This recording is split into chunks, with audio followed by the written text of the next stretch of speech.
Hello students, welcome in Pawan Math classes. In last lecture, I was introduced introduction of 3D geometry. हमने octant के बारे में पढ़ा था। अगर कोई पॉइंट किसी भी प्लेन में लाई करता है तो उसके कोऑर्डिनेट्स क्या रहेंगे। अगर पॉइंट हमारा एक्स या वाई एक्सिस पर जेड एक्सिस पर लाई करता है तो उसके कोऑर्डिनेट्स क्या रहेंगे। उसके बाद थोड़ा हमने किसी पॉइंट की इमेज वगैरह को कैलकुलेट करना सीखा था प्लेन की रेस्पेक्ट में। इंट्रोडक्टरी पार्ट था टोटल। आज हम इसका सेकंड टॉपिक लेते हैं, that is the distance formula. हमने 10th में भी पढ़ा है, 11th में भी हम पढ़ेंगे, तो उसी चीज़ को थोड़ा सा हम इंट्रोड्यूस करेंगे। Distance formula. डिस्टेंस फार्मूला हम यहाँ डिराइव करने नहीं जा रहे हैं क्योंकि यहाँ CBSE में बेसिकली डेरिवेशंस नहीं पूछते हैं, तो इसलिए हम इस फार्मूले का डेरिवेशन नहीं करेंगे। सपोज़ ए पॉइंट के कोऑर्डिनेट x1, y1, z1 हैं एंड बी पॉइंट के coordinates x2, y2 and z2 हैं।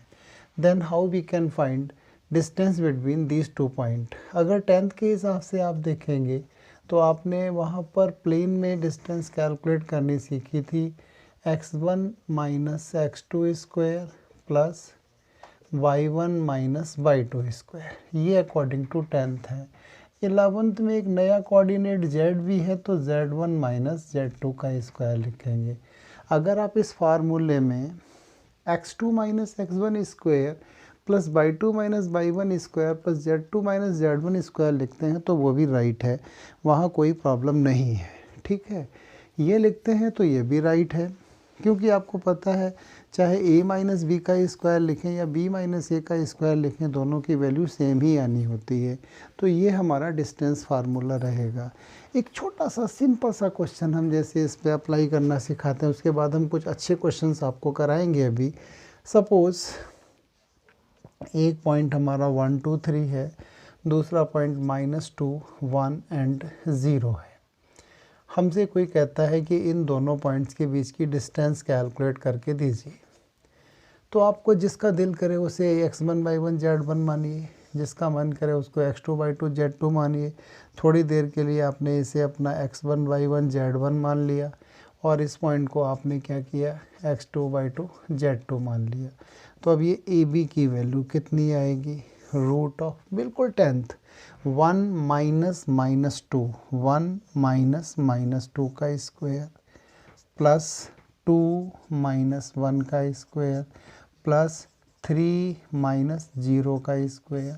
और बच्चा चाहे तो इसको ऐसे भी लिख सकता है, बात वही आएगी, कोई फ़र्क नहीं पड़ेगा। -2 माइनस 1 का स्क्वायर प्लस 1 माइनस 2 का स्क्वायर प्लस 0 माइनस 3 का स्क्वायर।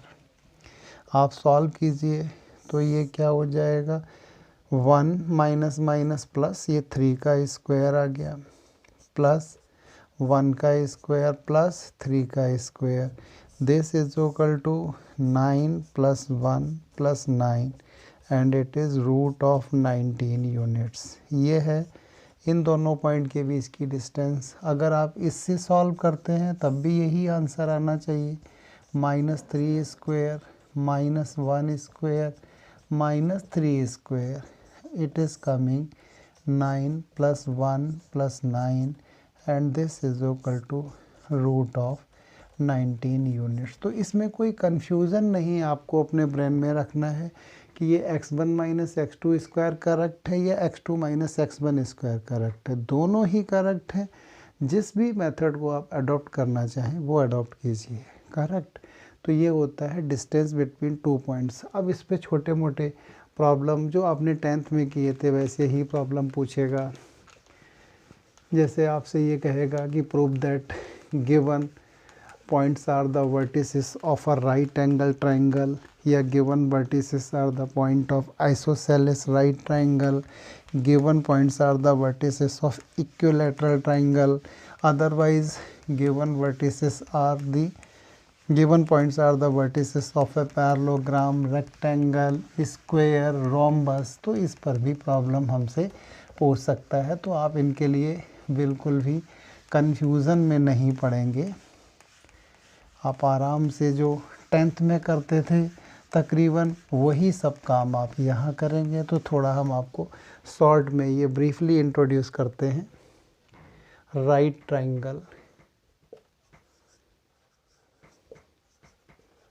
राइट एंगल्ड ट्राइंगल अगर कहता है कि given points are the vertices of right angle triangle, तो इसमें आपको क्या लगाना है, hypotenuse square this is equal to perpendicular square plus base square. मतलब आप क्या करेंगे, जैसे ये मान लो आपका कोई ट्राइंगल है, ये ए पॉइंट है, ये बी पॉइंट है, सी पॉइंट है, तो आपको पहले ए सी डिस्टेंस निकालनी है। ए सी के बाद आप ए बी डिस्टेंस कैलकुलेट करेंगे, इसके बाद बी सी डिस्टेंस कैलकुलेट करेंगे। ये डिस्टेंसेस कैलकुलेट करने के बाद लॉन्गेस्ट साइड ए सी का square is equal to A B का square plus B C square दिखा देंगे। यही 10th में किया था आपने राइट एंगल ट्राइंगल। अब ये कह देता है isosceles right angle, isosceles right triangle proof कराता है। तो क्या करेंगे आप, आइसोसेलेस राइट ट्राइंगल के लिए ये ए है, ये बी है, ये सी है। अगर ये दोनों साइड बराबर हैं तो ये तो एंगल 90-90 नहीं हो सकते हैं, यही होगा 90। तो इसमें आप क्या करेंगे, सबसे पहले A B is equal to A C दिखाएंगे एंड उसके बाद आप B C square is equal to A B square plus A C square दिखाएंगे। मतलब लॉन्गेस्ट साइड का square is equal to sum of the square of other two sides. तो isosceles triangle हो जाएगा। अब ये इक्विलेटरल ट्राइंगल कह सकता है। इक्विलेटरल ट्राइंगल प्रूफ करना है तो आपको बहुत अच्छे से आता है। ए बी सी तीनों साइड्स का सम बराबर होगा, A B and B C and A C, ये तीनों ही आपके क्या आएंगे, इक्वल आ जाएंगे। अगर ऐसा हो जाता है तो हम लिख देंगे given vertices are the given points are the vertices of equilateral triangle. तो पहले आपसे राइट एंगल ट्राइंगल वेरीफाई करा सकता है, आइसोसेलेस राइट ट्राइंगल करा सकता है, इक्विलेटरल ट्राइंगल करा सकता है, करेक्ट। इसके बाद अब ये आता है पैरेललोग्राम फैमिली में। तो पैरेललोग्राम फैमिली के लिए आप क्या करेंगे, पैरेललोग्राम फैमिली में जो चीज़ हमने 10th में अप्लाई की थी सेम वही कॉन्सेप्ट हमारी 11th में भी रहेगी। आपको पता है पैरेललोग्राम फैमिली में 4 मेंबर्स होते हैं। फर्स्ट हम पैरेललोग्राम ही कहते हैं, सेकंड रेक्टेंगल बोलते हैं हम, थर्ड वन को हम रोम्बस कहते हैं and fourth one is known as square. ये 4 चीज़ें ही हमसे ये ज़्यादा से ज़्यादा पूछ सकता है, इसके अलावा और ये कुछ नहीं पूछेगा। वेरिफिकेशन करा सकता है कि given point are the vertices of this. तो सबसे पहले पैरेललोग्राम में ही आ जाते हैं। अगर ये पैरेललोग्राम की बात करता है तो क्या होगा, ये है parallelogram A B C D, only opposite sides equal होंगी, only opposite sides are equal. A B is equal to D C होना चाहिए and A D is equal to B C होना चाहिए। अब इसके बाद अगर रेक्टेंगल की बात करता है तो क्या करेंगे, अगर यही हमारा रेक्टेंगल है तो रेक्टेंगल में क्या रहेगा, ये 90 डिग्री एंगल, ये भी 90, ये भी 90, ये भी 90, ये ए है, बी सी डी, ये इसके बराबर आएगा, ये इसके बराबर आएगा। A B is equal to D C होगा and A D is equal to B C होगा। साथ में आप इनको ज्वाइन कर दीजिए डायगोनल को, तो यहाँ definitely A C is equal to B D दिखा दो। यहाँ नहीं होगा ट्रू, यहाँ ट्रू हो जाएगा, अदरवाइज़ और मतलब ये दो तो दिखाएंगे ही दिखाएंगे, प्लस ये एडिशनल कंडीशन हो जाएगी और आप यहाँ राइट एंगल ट्राइंगल की कंडीशन सेटिस्फाई कर सकते हैं। A D square plus A B square this is equal to B D square, rectangle हो जाएगा। आगे रोम्बस की बात करता है।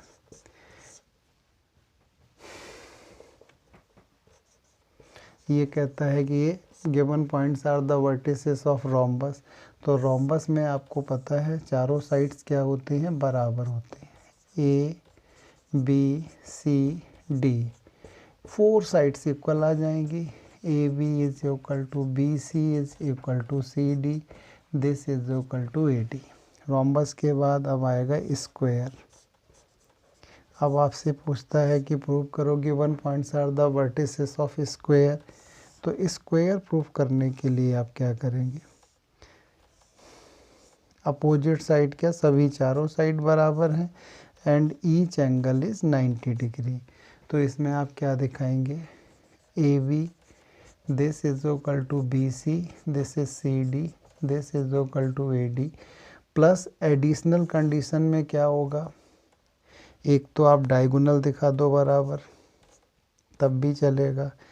ए C this is equal to B D, और आप पाइथागोरस थ्योरम सेटिस्फाई कर दीजिए। A D square plus A B square this is equal to B D square. तो अगर ये कहता है given points are the vertices of a parallelogram only opposite sides are equal, rectangle opposite sides are equal plus diagonals are equal, otherwise verification of right angle triangle theorem जो Pythagoras theorem है। Rhombus में चारों sides बराबर होती हैं, square में चारों sides बराबर होने के साथ साथ दोनों डायगोनल्स भी बराबर होते हैं, otherwise again each angle 90 degree दिखाना है तो पाइथागोरस थ्योरम सेटिस्फाई करा देंगे। बस यही दो एक चीज़ें आपसे प्रूव करा सकता है। अब इसकी प्रैक्टिस देखते हैं, क्वेश्चन सॉल्व करते हैं, इस पर बेस्ड किस तरीके से हम अटैम्प्ट करेंगे। तो इन चीज़ों को क्लियर कर लीजिए, डिस्टेंस फार्मूला एंड ये कुछ कॉन्सेप्ट है, ठीक। यस बेटा, आप कुछ प्रॉब्लम्स देखते हैं हम इस पर। हमने फर्स्ट क्वेश्चन दिया है, so that the points A B C are the vertices of an isosceles right triangle. हमारे को 3 पॉइंट दे रखे हैं और हमें प्रूव करना है ये vertices of right angle triangle हैं एंड आइसोसेलेस भी है। तो अभी तो फ़िलहाल कैसा भी आप ट्राइंगल बना दीजिए। आपने एक ट्राइंगल बनाया है, इसको ए रखा है, इसे बी दिया है, इसे सी दिया है। ए पॉइंट है 0 1 2, बी पॉइंट के कोऑर्डिनेट्स हैं 2 -1 3 एंड सी पॉइंट के कोऑर्डिनेट है 1 -3 एंड 1। हमें बताना है ये एक राइट ट्राइंगल भी है एंड आइसोसेलेस भी है। तो सबसे पहले हमारा टारगेट तीनों साइड कैलकुलेट करने का है। पहले हम ए बी कैलकुलेट करेंगे, दिस इज इक्वल टू 0 - 2, एक में तो हम लिखते हैं फिर डायरेक्ट कैलकुलेट करेंगे। 0 - 2 1 + 1 and plus 2 - 3, 2 - 3 square. So you will have AB is equal to 4 plus 4 plus 1 and that is coming 3. 4 plus 4 8 1 9, 9 का रूट 3। AB के बाद हम BC कैलकुलेट करेंगे। BC is equal to 2 1 1 square, direct लिख दिया, -1 and -3 2 स्क्वायर, -1 एंड -3 तो +2 हो जाएगा एंड 3 - 1 अगेन ये 2 square, this is equal to √9 and it is coming 3, ये भी 3 आ गया। And after that now come on AC, AC is equal to 0 - 1 -1 square, 1 -3 4 हो गया, 4 square and 2 1 only 1 square, this is equal to 1 16 and 1 and it is √18। अब आप इस problem में देखिए AB this is equal to BC, AB जो है वो हमारा BC के बराबर एंड हम देख रहे हैं AC square is equal to AB square plus BC square, as आप लिख सकते हैं 18 is equal to 3 square plus 3 square. यहाँ से क्या हो जाएगा, ट्राइंगल आइसोसेलेस ट्राइंगल हो जाएगा और इस कंडीशन से क्या हो जाएगा, राइट एंगल ट्राइंगल। और इसमें सबसे बड़ी साइड क्या आई है अपनी AC, मतलब अगर 90 का एंगल होगा तो ये होगा। आप यहाँ लिख देंगे therefore triangle ABC is an isosceles right triangle। ये हमारा एक आइसोसेलेस राइट ट्राइंगल है। तो इस कैटेगरी का प्रूविंग का क्वेश्चंस बड़े प्यार से सॉल्व हो जाता है। हमने रेक्टेंगल का नहीं क्वेश्चन लिया, स्क्वायर का नहीं लिया, एक ट्राइंगल का लिया जिसमें दो कंडीशंस प्रूव करनी थी, एक isosceles and second one is right triangle. Correct. तो ये हमारा फर्स्ट क्वेश्चन सॉल्व हो गया। सेकंड हमने क्या पूछा, फाइंड द पॉइंट और points on y axis which is at a distance और which are at a distance of √10 unit from the point 1 2 3। हमें बाई एक्सिस पर पॉइंट या पॉइंट्स निकाल के देने हैं जिनकी डिस्टेंस, एक पॉइंट दिया हुआ है 1 2 3, 1 2 3 से कितना है, √10 यूनिट्स है। तो एक सिंपल सा पॉइंट ही यहाँ यूज़ करना है। पॉइंट रिक्वायर्ड पॉइंट कहाँ लाई करता है, हमारा बाई एक्सिस पर। और अगर कोई पॉइंट बाई एक्सिस पे लाई करता है तो बेटा आपको ध्यान होगा, पहली क्लास में हमने आपको बताया था एक्स कोऑर्डिनेट भी 0 होगा एंड जेड कोऑर्डिनेट भी 0 होगा। तो आप उस पॉइंट के कोऑर्डिनेट कितने कर सकते हैं कंसीडर, 0 y 0। तो बेसिकली हमारी प्रॉब्लम ये है, ये हमारा कोई पॉइंट है, हमने P पॉइंट मान लिया है, इसके कोऑर्डिनेट 0 y 0। बेटा ये दो क्यों 0 आ गए, because this point lie on y axis. और ये कोई अपना गिवन पॉइंट है A 1 2 3 और ये जो PA है ये अपनी √10 के बराबर है। तो PA this is equal to √10। तो PA की वैल्यू कितनी आएगी, 0 - 1 का स्क्वायर प्लस y - 2 का स्क्वायर प्लस 0 - 3 का square, this is equal to √10। Correct. P और A के बीच की डिस्टेंस 0 - 1 y - 2 0 - 3 √10। स्क्वायरिंग कर दीजिए, squaring both side 1 plus y square minus 4y plus 4 plus 9, this is equal to 10। तो अब ये प्रॉब्लम बन जाएगा आपका y स्क्वायर माइनस का 4y। देखो 1 और 9 10 और ये 10 ख़त्म हो जाएंगे, plus 4, this is equal to 0। आपके पास आ गया y square minus 4y plus 4, this is equal to 0। ये तो कैंसिल हो गया, तो ये तो परफेक्ट स्क्वायर है। तो ये आ गया y - 2 हमने लिख दिया, तो y की वैल्यू क्या आ गई, 2 आ गई। देयरफॉर रिक्वायर्ड पॉइंट्स नहीं, रिक्वायर्ड पॉइंट होगा, रिक्वायर्ड पॉइंट इज 0 2 0। आप चेक करना चाहते हैं तो चेक कर सकते हैं। 0 2 0 की डिस्टेंस कैलकुलेट कीजिए, तो 0 - 1 1 स्क्वायर, 2 से 2 0 हो जाएगा, 0 - 3 9 1 और 9 10 √10 है। तो यहाँ पॉइंट्स नहीं, पॉइंट निकल के आया। अगर ये क्वाड्रेटिक इक्वेशन कंप्लीटिंग स्क्वायर में नहीं होती तो y की 2 वैल्यूज आ जाते, तो 2 आंसर आ जाते हैं आपके। तो ये प्रॉब्लम भी मेरे हिसाब से तो सिंपल है, आप बड़े आराम से टैकल कर सकते हैं। बस इसमें एक ही पॉइंट है, point on y axis, so its coordinates are 0 by 0। उसके बाद तो कुछ किया ही नहीं हमने, डिस्टेंस फार्मूला अप्लाई किया। बहुत छोटी कैलकुलेशन है 11th के बच्चों के लिए, कहीं कुछ इसमें टेक्निकल नहीं है।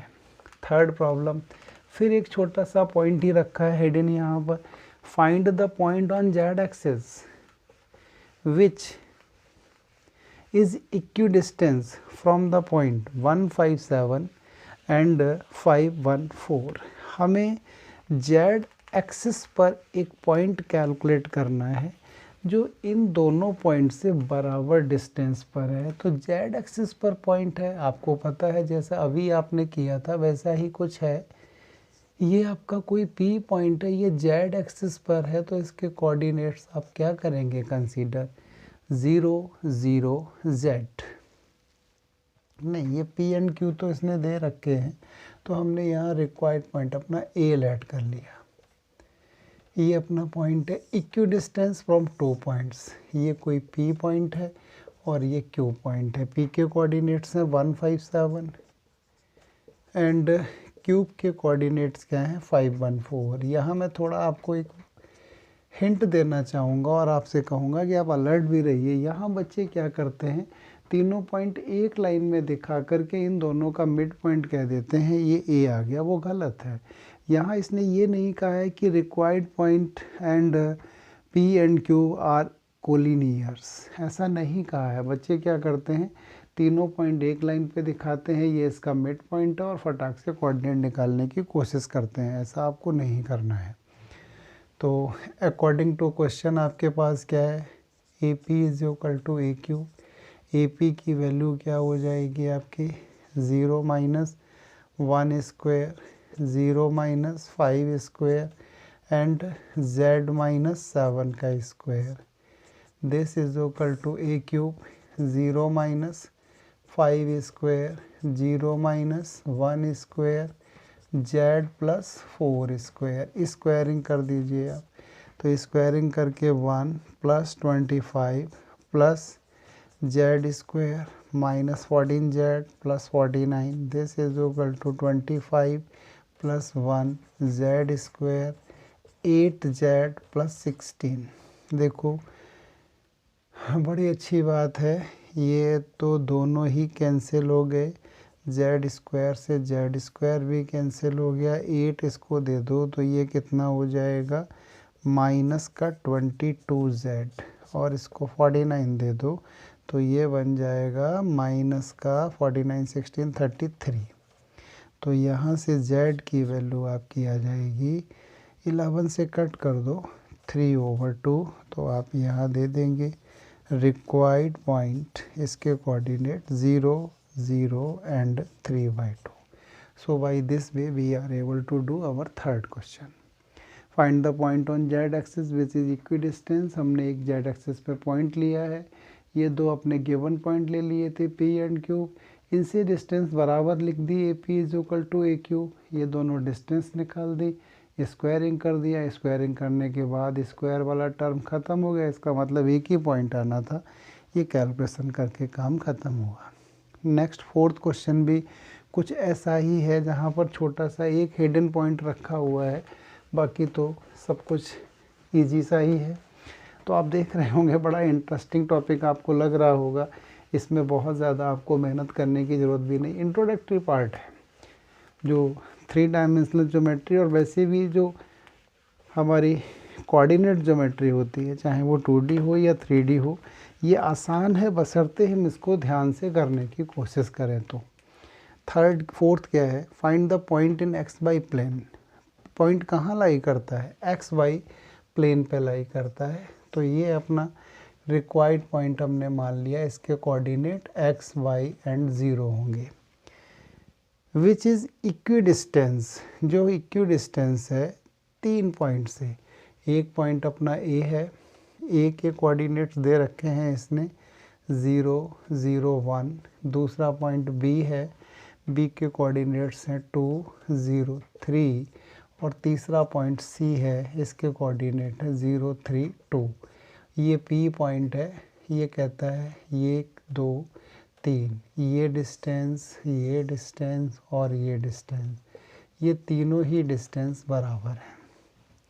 Find the point in x y plane. Point कहाँ लाई करता है, एक्स वाई प्लेन पर। तो यहीं पर टेक्निक थी, हमें पॉइंट लेना था एक्स कॉमा वाई। तो आप क्या लिखेंगे, अकॉर्डिंग टू क्वेश्चन 2 इक्वेशंस बना दीजिए। एक बार तो P A is equal to P B लेंगे, एंड सेकेंड टाइम क्या ले लेंगे हम, P A is equal to P C ले लेंगे। तो थोड़ा स्पेस कम पड़ता है, या चलो इसको इधर इरेज कर देते हैं तो थोड़ी जगह मिल जाएगी। तो एक साथ ही सॉल्व कर देंगे दोनों इक्वेशंस को। P A is equal to P we and P A is equal to P C. 2 unknown है तो 2 इक्वेशन तो चाहिए ही होंगी मुझे, तो उसी टारगेट से लेके चल रहे हैं। P A is equal to P we and दूसरा लिख देंगे हम P A is equal to P C. आप P V is P C भी लिख सकते हैं। पी ए का मतलब कितना है, रूट ऑफ, डायरेक्ट लिखूँगा मैं, x square y square plus -1 का square. This is equal to root of x minus 2 square plus y square plus minus का 3 स्क्वायर। ठीक है। सेकेंड इक्वेशन दूसरी भी साइड में बना के चलिए, पी ए स्क्वायर तो यही आएगा root of x square plus y square plus 1, this is equal to P C square, x square तो आना ही है, बाई -3 का स्क्वायर आना है, एंड ये 4 लिख दिया डायरेक्ट, 0 - 2 का स्क्वायर 4। स्क्वायरिंग करके आगे सॉल्व कर दीजिए, स्क्वायरिंग इसकी भी करनी है इसकी भी करनी है, तो यहाँ से आ जाएगा x square plus y square plus 1 is equal to x square minus का 4x plus 4 y square plus 9, x square y square term cancel out. एक आसान सा कैलकुलेशन आ रहा है अपने पास, 4x यहाँ दे दो, दिस इज इक्वल टू 4 9 13, इधर कितना हो गया 12, तो x की वैल्यू तो पक्का 3 आ गई।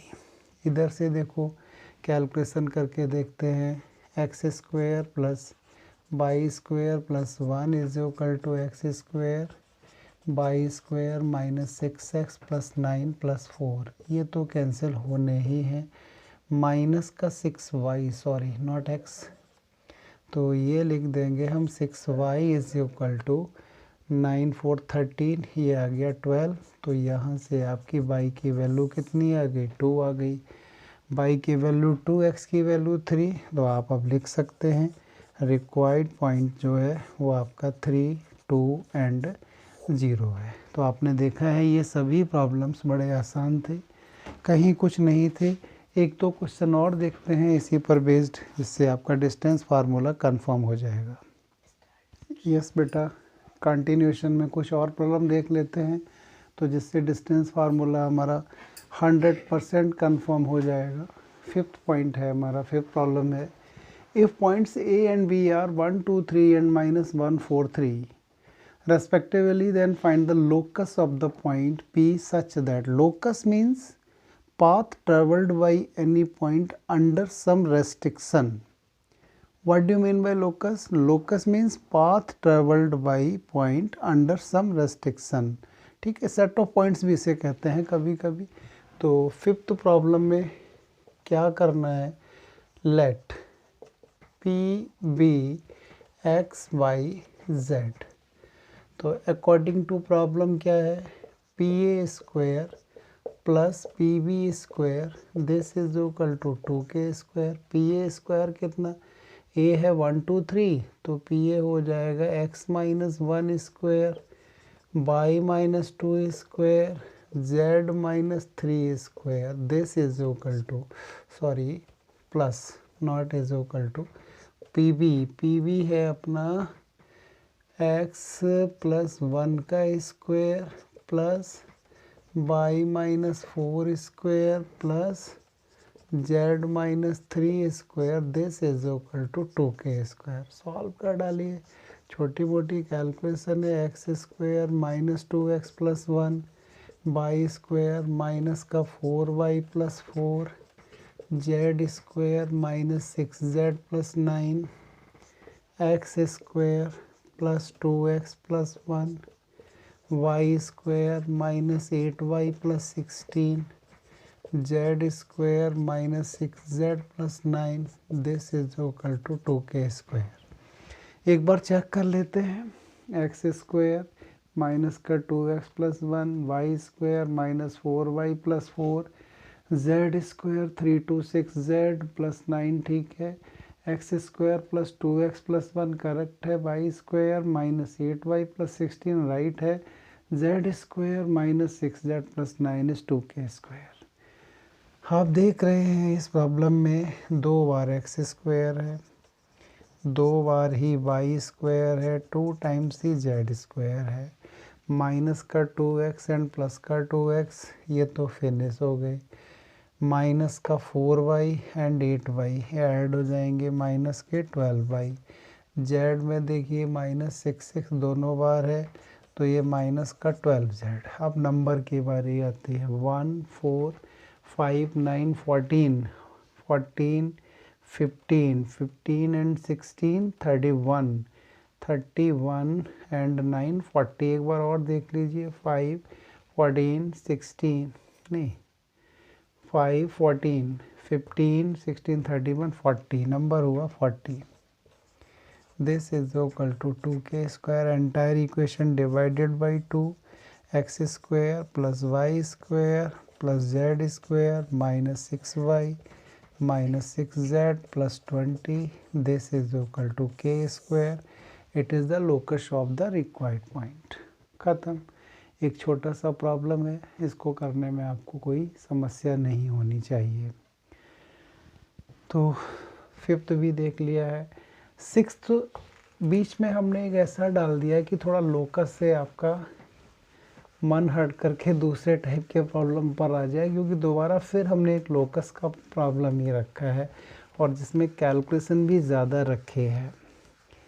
फिफ्थ एंड सिक्स को हम एक साथ लिखना चाहते थे, बट हमने सोचा बच्चा थोड़ा मोनोटोनियस हो जाएगा, अजीब सा फील करेगा, तो बेटर है हम एक और बीच में क्वेश्चन डाल दें जिसमें कैलकुलेशन ज़्यादा करनी पड़े.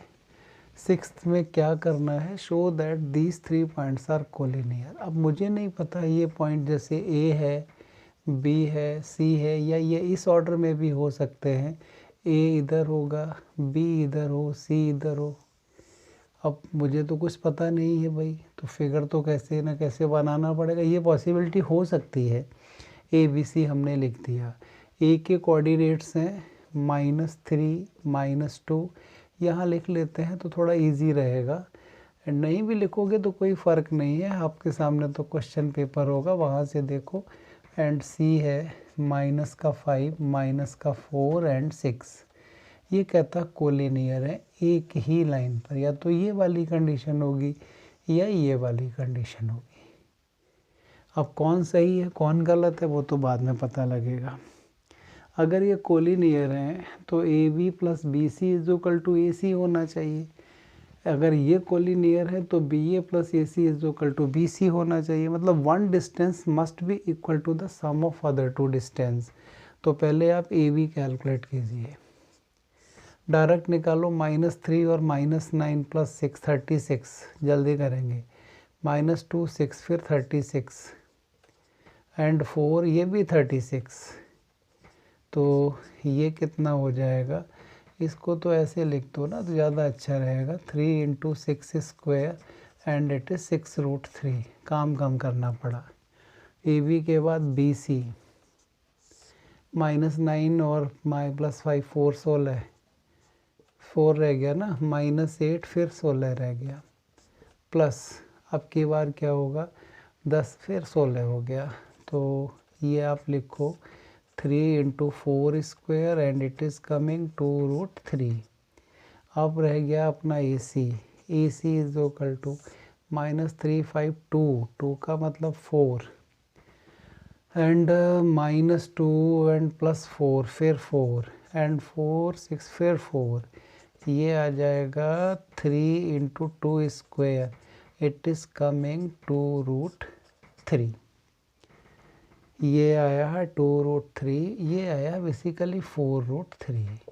अब आप यहाँ देख रहे हैं A B this is equal to A B is equal to B C plus A C as क्या बन रहा है ये 6√3. This is equal to 4√3 plus 2√3. तो ये फिगर क्या होगा, ए बी, ए ये है, बी ये है और आपका सी ये है. ये इस तरीके से फिगर होगा. ना तो ये वाला फिगर है ना ये होगा. तो आप यहाँ से लिख देंगे A B and C are collinear.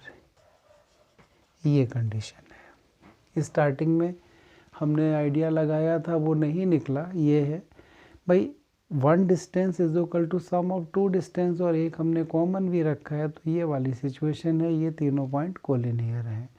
Correct. तो इस तरीके से हमने क्वेश्चन नंबर 6 को सॉल्व किया. 7th बहुत अच्छा प्रॉब्लम है और ये आपकी एनसीईआरटी में भी गिवन है. बाकी तो हमने एक भी प्रॉब्लम एनसीईआरटी का आपको दिया ही नहीं था आज करने के लिए. बट ये प्रॉब्लम क्योंकि एनसीईआरटी में ऐसा नहीं है कि हम आपको एनसीईआरटी के क्वेश्चंस कराते नहीं हैं. अपने वीडियोस में, बट जब हम देखते हैं कुछ है ही नहीं। किसी भी पब्लिक स्कूल में टीचर इतने आसान क्वेश्चन नहीं पूछेगा जितने आसान एनसीईआरटी की एक्सरसाइज में दे दिए हैं। जहाँ हमें लगता है कि कुछ है दम प्रॉब्लम में, टीचर पूछेगा। भाई पब्लिक स्कूल का टीचर या गवर्नमेंट स्कूल का टीचर थोड़े सा प्रॉब्लम की क्वालिटी तो देखेगा। बहुत ज़्यादा आसान, और एनसीईआरटी बुक जो है ना, एक बिलो एवरेज बच्चे के लिए भी ठीक ठाक होती है। तो हम हर तरीके के प्रॉब्लम को ले रहे हैं। Find the locus of the point P such that the sum of its distances from the point A and B is equal to 10। Calculation के लिए बड़ा अच्छा प्रॉब्लम है। एक हमारा P पॉइंट दिया है, इसके कोऑर्डिनेट्स x y z हैं। A पॉइंट है 4 0 0 और एक B पॉइंट है -4 0 0। ये कहता है ये दोनों डिस्टेंसेस का सम जो है PA plus PB this is equal to 10। PA एक लाइन का काम है आपके लिए, x minus 4 square plus y square plus z square. PB में भी कुछ नहीं है, x plus 4 square plus y square plus z square this is equal to 10। अब यहाँ एक हमारी आपको सिंसियर एडवाइस है, ये आप कभी मत करना। यहाँ जनरली मैंने देखा है स्क्वायरिंग करने के बाद बच्चा क्या लिख देता है, x minus 4 square plus y square plus z square x plus 4 square plus y square plus z square this is equal to 100। It is totally wrong. अगर आप ये लिख के आ जाएंगे पेपर में तो ये आपका प्रॉब्लम पूरा गलत हो जाएगा। क्यों गलत हो जाएगा? सपोज़ हम यहाँ दे दें आपको a plus b is equal to 10 और कहें हम स्क्वायरिंग करो, तो आप क्या लिखोगे, a plus b square is equal to 10 square, a square plus b square plus 2ab is equal to 100। तो भाई इसमें क्या करना होता है, दोनों का मल्टीप्लाई करके भी तो लिखना है। यहाँ हमने कहाँ किया, फर्स्ट नंबर का स्क्वायर सेकंड का स्क्वायर, 2 टाइम तो लिखा ही नहीं था मैंने इन दोनों का, तो ये गलत हो जाएगा। अब अगर यहाँ हम डायरेक्ट स्क्वायरिंग करते हैं तो मिडिल टर्म हमारे लिए बहुत बड़ा टर्म हो जाएगा। 2 इंटू इतना लंबा चौड़ा रूट, ये हम कैसे टैकल करेंगे? तो इसको सॉल्व करने के लिए हम क्या करते हैं, एक टर्म को राइट साइड में भेज देते हैं स्क्वायरिंग करने से पहले। हम यहाँ क्या लिखते हैं, रूट ऑफ x माइनस 4 का square y square z square 10 minus root of x plus 4 का square plus y square and z square. अब कर दीजिए आप स्क्वायरिंग, तो ये आएगा x स्क्वायर माइनस का 8x plus 16 y square z square 100 plus x square plus 8x plus 16 y square plus z square minus का 20, 2 टाइम्स दोनों का 20 and root of x plus 4 का square plus y square plus z square. देखो ये y square z square भी cancel, x square भी cancel, even 16 भी cancel. ये हो जाएगा माइनस का 16x, ठीक है। और ये भी इधर ही दे दो, ये दे दिया हमने इधर माइनस का 16x, ये 100 भी ले आओ इधर ही, तो ये हो गया माइनस का 100। This is equal to minus 20 into root of x plus 4 का square plus y square plus z square. दोनों साइड को -4 से डिवाइड कर दीजिए, तो ये आ जाएगा 4x plus 25। This is equal to 5 into root of x plus 4 का square y square z square. Again squaring कर दो, स्क्वायरिंग करोगे तो 4x का स्क्वायर 16x स्क्वायर प्लस 25 400 का 2 times 200 plus 625। This is equal to 25 into 5 का ये square open कर दो, x square plus 8x plus 16 plus y square and z square. देखो 16x², यहाँ 25 होंगे। नंबर अभी लिख लेंगे हम। यहाँ से मैंने क्या किया, नंबर मैंने छोड़ दिया अभी। 25 में से 16 9x², ये 200 है और 25 8 जाए, ये तो कट ही जाएगा, ये वाला टर्म इससे कैंसिल हो जाएगा। अब 25/² आएगा एंड 25z² आएगा। 25 16 400 को लेफ्ट साइड में दे दो तो ये बच जाएगा 225। तो आपका आंसर करेक्ट होना चाहिए 225 = 9x² + 25/² + 25z²। तो इस तरीके से हमने डिस्टेंस फार्मूला कंप्लीट कर लिया है। अगले वीडियो में हम आपके साथ सेक्शन फार्मूले के साथ मिलेंगे। Thank you.